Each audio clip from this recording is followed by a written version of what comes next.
दोस्तों, जयप्रकाश नाम का एक व्यक्ति होता है जिसकी उम्र लगभग 50 साल के करीब थी। यह गांव का जमींदार होता है। इसकी गांव में काफी चर्चा और रुतबा भी होता है। दोस्तों, जयप्रकाश किसी तरीके से अपने ही सगे बेटे की नई नवेली दुल्हन को अपने प्रेम जाल में फंसा लेता है और मौका देखकर उसके साथ गलत काम करने लगता है। वो इतने जोरदार तरीके से संबंध बनाता है कि वो अपनी बहू की हालत खराब कर देता है। उसकी बहू भी अपने ससुर का भरपूर साथ दे रही थी और चरम सुख का आनंद ले रही थी। उसे वो चरम सुख मिल रहा था जो उसके पति से पहले कभी नहीं मिला था। दोस्तों, इन दोनों का ये हवस का खेल लगभग 4 महीने तक चलता है। लेकिन 4 महीने के बाद इन दोनों के साथ कुछ ऐसा हो जाता है जिसकी किसी ने कल्पना भी नहीं की थी कि आखिर ऐसा हुआ तो कैसे हुआ। जी हां दोस्तों, आज की इस घटना को सुनने के बाद शायद आप लोगों को भी बड़ी हैरानी हो। इसीलिए इस वीडियो में आप अंत तक बने रहिएगा, क्योंकि इस घटना से आपको एक बहुत बड़ी सीख मिलने वाली है। बाकी दोस्तों, हमारी आप लोगों से एक छोटी सी रिक्वेस्ट है। वीडियो को लाइक करके चैनल को सब्सक्राइब कर लीजिए और जितने भी दोस्त हमारी इस वीडियो को जहां से भी देख रहे हैं, वो कमेंट में अपना नाम और अपनी सिटी का नाम जरूर लिखें, ताकि अगली वीडियो में आपके नाम हम ले सकें। दरअसल दोस्तों, यह सच्ची घटना राजस्थान के जयपुर शहर की है। जयपुर शहर के अंतर्गत एक छोटा सा परिवार होता है। परिवार के मुखिया का नाम जयप्रकाश होता है। इसकी उम्र लगभग 50 साल के करीब होती है। यह हट्टा कट्टा पहलवान जैसा आदमी होता है और गांव का जमींदार भी होता है। गांव में इसका काफी रुतबा था, नाम था। इसीलिए गांव के लोग इसको काफी मानते थे और अपनी समस्याओं को लेकर इसके पास भी आया करते थे। इसके पास काफी प्रॉपर्टी होती है, काफी जमीन जायदा होती है। काफी सारे नौकर चाकर इसके घर पर काम किया करते थे। इसकी पत्नी का 3 साल पहले ही एक बीमारी के चलते देहांत हो जाता है। जयप्रकाश का एक लौता बेटा विनोद, जिसकी उम्र 25 साल के करीब होती है। विनोद ने अपनी पढ़ाई लिखाई खत्म कर ली थी और एक कंपनी में वो इंजीनियर का काम किया करता था। विनोद 25 साल का जवान हो चुका था, इसीलिए उसके पिता को उसकी शादी की चिंता सता रही थी। वो सोच रहे थे कि जितना जल्दी हो सके अपने बेटे की शादी कर दें। इसीलिए उन्होंने अपने कई दोस्तों से, रिश्तेदारों से कहा था कि वह अपने बेटे विनोद की शादी करना चाहते हैं। कोई अच्छी लड़की हो तो बताओ दोस्तों। इस तरीके से 2 महीने का समय गुजर जाता है। अब 2 महीने के बाद एक रिश्ता आता है। उस लड़की का नाम नीलम होता है। उसकी उम्र लगभग 20 साल के करीब थी। नीलम देखने में बहुत ही ज्यादा खूबसूरत थी। उसकी खूबसूरती पर हर कोई फिदा था, लेकिन नीलम किसी को भी भाव नहीं दिया करती थी। अब जयप्रकाश अपने बेटे को लेकर नीलम को देखने के लिए उसके घर पर पहुंच जाते हैं। अब थोड़ी देर के बाद जब नीलम जयप्रकाश के सामने आती है, जयप्रकाश जब नीलम को देखता है तो एक ही नजर में उसे पसंद कर लेता है और नीलम के माता पिता से कहता है कि तुम्हारी बेटी हमें पसंद है। अब जयप्रकाश अपनी जेब से 0-0 निकालता है और नीलम के हाथ में रख देता है और उससे कहता है कि आज से तुम हमारी बहू हो। अब इन दोनों का रिश्ता पक्का हो जाता है और लगभग इस तरीके से 3 महीने का समय गुजर जाता है। 3 महीने के बाद वो दिन आ जाता है जब विनोद दूल्हा बनता है और बारात लेकर नीलम के घर पर पहुंच जाता है। फिर विनोद और नीलम की शादी होती है और विनोद नीलम को अपनी दुल्हन बनाकर अपने घर पर लेकर आ जाता है। अब नीलम अपने कमरे में बैठी हुई अपने पति विनोद के आने का इंतजार कर रही थी। रात के 11 बजे के करीब विनोद अपनी पत्नी के कमरे में चला जाता है। वो जब उसका घूंघट उठाता है तो उसे देखते ही खुश हो जाता है, क्योंकि उसकी पत्नी बहुत ही ज्यादा खूबसूरत थी। विनोद सोच रहा था कि आज तो ताबड़तोड़ तरीके से सुहाग रात मनाए। पहले तो वह नीलम के साथ बातचीत करता है, नीलम से पूछताछ करता है, अपने बारे में बताता है। अब बातचीत में 1 घंटे का समय गुजर जाता है। फिर ये दोनों एक दूसरे के साथ सुहाग रात मनाने की तैयार करने लगते हैं।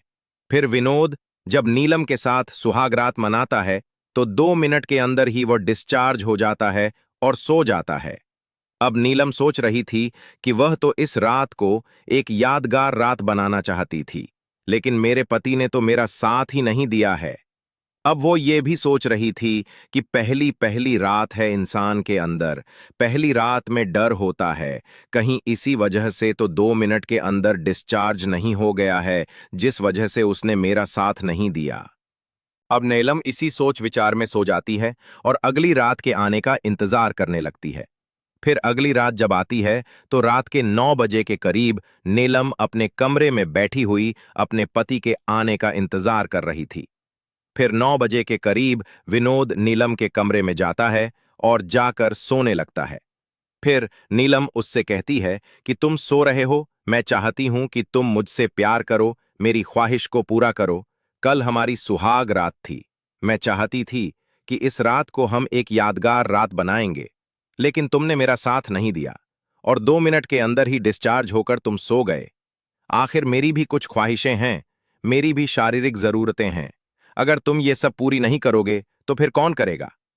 फिर विनोद उससे कहता है कि मुझे नींद आ रही है, मैं थका हुआ हूं, तुम भी सो जाओ, मैं भी सो रहा हूं। अब नीलम उसकी बात मान जाती है और वो भी सोने लगती है। दोस्त, विनोद रोज कोई ना कोई बहाना बनाया करता था।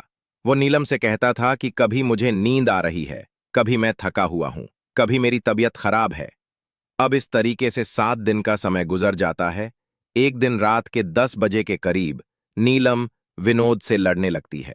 उसको तरह तरह की बातें सुनाती हैं और उससे कहती है कि तुम नामर्द हो, तुम्हारे बस की कुछ नहीं है, तुमने मेरी जिंदगी बर्बाद कर दी है, मैं कहीं की नहीं रही हूं। अगर मुझे पता होता कि तुम ऐसे हो तो मैं तुमसे शादी ही नहीं करती। अब ये सब बातें बाहर खड़ा हुआ जयप्रकाश सुन रहा था। अब नीलम अपने पति को तरह तरह की बातें सुना रही थी, उसको डांट रही थी, उस पर गुस्सा कर रही थी। फिर विनोद नीलम से कहता है कि मैं काफी सारे हकीमों से दिखा चुका हूं, बहुत सारी दवाइयां भी खाई हैं, लेकिन जब कुछ नहीं हुआ तो इसमें मैं क्या कर सकता हूं। फिर नीलम उसको बुरा भला कहकर बाहर आ जाती है। फिर किचन में जाती है और एक सब्जी उठाती है और वहीं पर उससे वो करने लगती है। तभी थोड़ी देर के बाद किचन में उसका ससुर जयप्रकाश आ जाता है और अपनी बहू को ये सब करते हुए जब देखता है तो उसके रोंगटे खड़े हो जाते हैं, वो दंग रह जाता है। नीलम भी जब अपने ससुर को देखती हैं तो अपने ससुर से शर्मा के वो भी अपने कमरे में जाकर सो जाती है। दोस्तों, फिर अगले दिन सुबह 9 बजे के करीब विनोद अपने ऑफिस के लिए तैयार होता है। उसकी पत्नी उसे टिफिन देती है और वो अपने ऑफिस के लिए चला जाता है। फिर नीलम किचन में जाती है और खाना पना बनाने लगती है। तभी थोड़ी देर के बाद जयप्रकाश आता है और एक जगह बैठ जाता है और अपने नौकर से कहता है कि तुम मेरे सर की मालिश करो। फिर उसका नौकर उसके सर की मालिश करने लगता है। तभी जयप्रकाश अपने नौकर से नीलम को सुना सुनाकर तरह तरह की अश्लील बातें करने लगता है। वह अपने नौकर से कहता है कि जब हम जवान थे, हमारे अंदर बहुत ताकत थी, बहुत जोश था, जिसको भी हम एक बार जकड़ लेते थे तो उसे छोड़ते नहीं थे।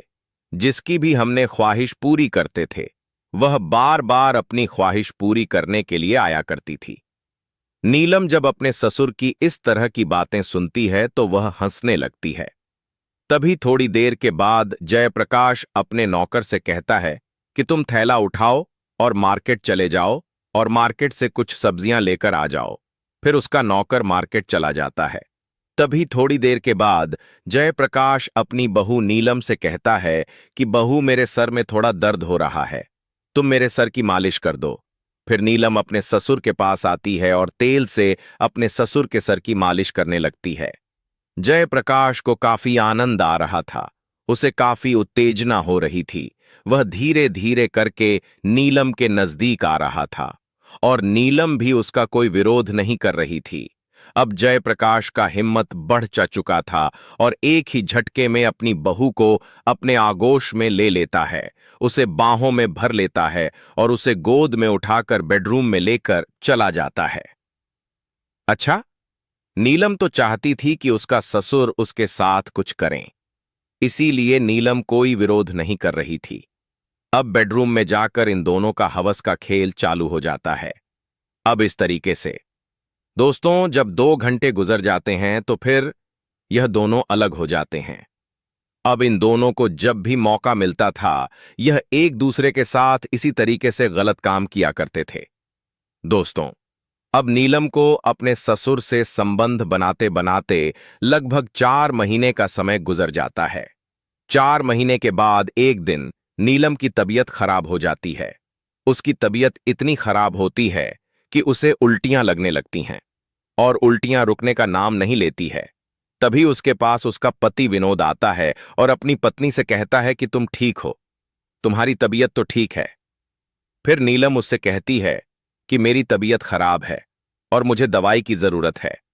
तभी विनोद पास के ही एक हॉस्पिटल जाता है और वहां से एक लेडी डॉक्टर को बुलाकर घर ले आता है। वह लेडी डॉक्टर जब नीलम का चेकअप करती है और विनोद से कहती है कि तुम्हारे लिए एक खुशखबरी है कि तुम बाप बनने वाले हो। अब विनोद जब उस लेडी डॉक्टर की बात सुनता है तो दंग रह जाता है।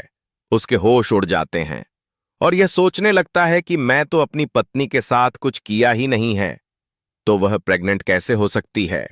अब विनोद को काफी गुस्सा आ जाता है और अपनी पत्नी से कहता है कि तुमने मुझे धोखा दिया है, तुमने मुझे कहीं का नहीं छोड़ा है, तुमने किसके साथ मुंह काला किया है, तुम्हारे पेट में किसका बच्चा पल रहा है। अब वह अपनी पत्नी को बुरा भला कहता है और तरह तरह की बातें सुनाने लगता है। और जब बात हद से ज्यादा बढ़ जाती है, तभी जयप्रकाश अपने बेटे से कहता है कि तुम जानना चाहते हो कि इसके पेट में किसका बब पल रहा है, तो मैं तुमको बताता हूं। फिर जयप्रकाश उससे कहता है कि तुम्हारी पत्नी के पेट में जो बच्चा पल रहा है वह बच्चा मेरा है। दोस्तों, विनोद अपने पिता की यह बात सुनता है तो दंग रह जाता है और अपने पिता से कहता है कि मेरी पत्नी ने तो मुझे धोखा दिया ही है और साथ में तुमने भी मुझे धोखा दिया है। तुमने मेरी जिंदगी बर्बाद कर दी है, मुझे कहीं का नहीं छोड़ा है। मैं तुम दोनों को छोड़ूंगा नहीं और पुलिस जाकर रिपोर्ट कर दूंगा। फिर यह दोनों डर जाते हैं और विनोद को समझाने लगते हैं, उससे माफी मांगने लगते हैं, लेकिन यह नहीं मानता है और पुलिस को फोन कर देता है। दोस्तों, कुछ देर के पुलिस इनके घर पर आ जाती है। फिर पुलिस विनोद से कहती है कि मामला क्या है, बात क्या है। फिर विनोद सारी बातें पुलिस को बताने लगता है और कहता है कि इस तरह का मामला है, मेरे पीठ पीछे इन दोनों ने हवस का गंदा खेल खेला है, मुझे धोखा दिया है, जिसका नतीजा मेरी पत्नी के पेट में पल रहा है। फिर पुलिस इन दोनों को वो थाने लेकर पहुंच जाती है। अब पुलिस नीलम से पूछताछ करती है और कहती है कि क्या तुमने अपनी मर्जी से यह सब किया है या तुम्हारे साथ जबरदस्ती हुआ है। फिर नीलम पुलिस से कहती है कि यह सब मेरी मर्जी से हुआ है। अब पुलिस कर भी क्या सकती है, जब इन दोनों ने अपनी मर्जी से किया है। उसके बाद इन दोनों को रिहा कर दिया जाता है। दोस्तों, इस घटना को सुनाने का मकसद आप लोगों को परेशान करना या आपका दिल दुखाना नहीं है, बल्कि आपको जागरूक और सचेत करना